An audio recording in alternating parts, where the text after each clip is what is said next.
যে মানুষটা তোমায় ভালোবাসে, হাজার ব্যস্ততার মাঝেও যে মানুষটা তোমার খোঁজ নেওয়ার জন্য পাগল হয়ে যায়, এবং যে মানুষটা হন্যি হয়ে তোমার কাছে ছুটে যায়, সেই মানুষটাকে কখনো ফিরিয়ে দিও না। সেই মানুষকে কখনো অবহেলা করো না, কারণ এই মানুষগুলোকে অবহেলা করলে তাকে আর কখনো ফিরে পাবে না। জীবনের শেষ দিন পর্যন্ত যে মানুষটা তোমার হাত ধরে থাকতে চায়, তাকে যদি তুমি এইভাবে অবহেলা করো, তাহলে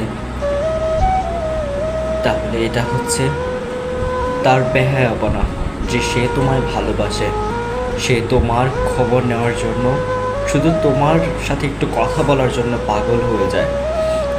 সেই মানুষটাকে কখনো হারিয়ে যেতে দিও না।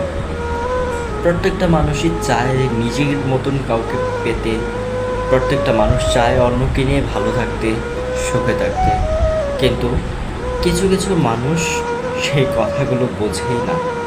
মানুষের মনের ভাব, মনের ভিতরের যে কী চলছে সেটা কেউ বোঝে না।